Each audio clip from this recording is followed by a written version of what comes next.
Champion হওয়ার লক্ষ্য নিয়ে বাংলাদেশের এ কেমন শুরু।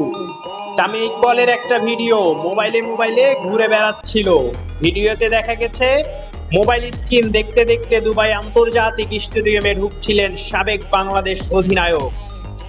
হঠাৎ মাথায় হাত দিয়ে দাঁড়িয়ে গেলেন কেন, সেটিও বলে দেয়া যাক। তামিম যখন মোবাইল খুললেন ততক্ষণে বাংলাদেশের ৩৫ রানে পঞ্চম উইকেট পড়ে গেছে। সেটা দেখেই তার এই প্রতিক্রিয়া। বাংলাদেশ শেষ পর্যন্ত ম্যাচটি হেরেছে ৬ উইকেটে। তানজিম হাসানকে পুল শটে ছক্কা মেরে ২১ বল বাকি থাকতে জয়ের আনুষ্ঠানিকতা সেরে ফেলেন রুকেশ রাহুল। সেঞ্চুরিতে দলের জয় সহজ করে তোলা শুভমান গিল অপরাজিত ১০১ রানে।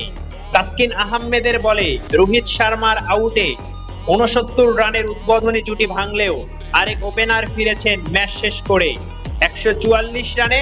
চতুর্থ উইকেট পড়ার পর ৮৭ রানের অবিচ্ছিন্ন জুটি গিল ও রাহুলের। শুরুতে বাংলাদেশের ব্যাটিং নিয়ে যে দুটি প্রতিক্রিয়ার কথা বলা হলো সেগুলি হয়তো পরে কিছুটা সান্ত্বনা খুঁজে নিয়েছে তৌহিদ হৃদয়ের লড়াকু সেঞ্চুরি আর তাকে সঙ্গ দেওয়া জাকির আলীর 50 থেকে। নবম ওভারে ৩৫ রানে ৫ উইকেট পড়ার পর ষষ্ঠ উইকেটে ৪৩তম ওভার পর্যন্ত খেলেছে ১৫৪ রানের জুটি। চ্যাম্পিয়ন্স ট্রফিতে যা ষষ্ঠ উইকেটে জুটিতে এটি সর্বোচ্চ জুটি।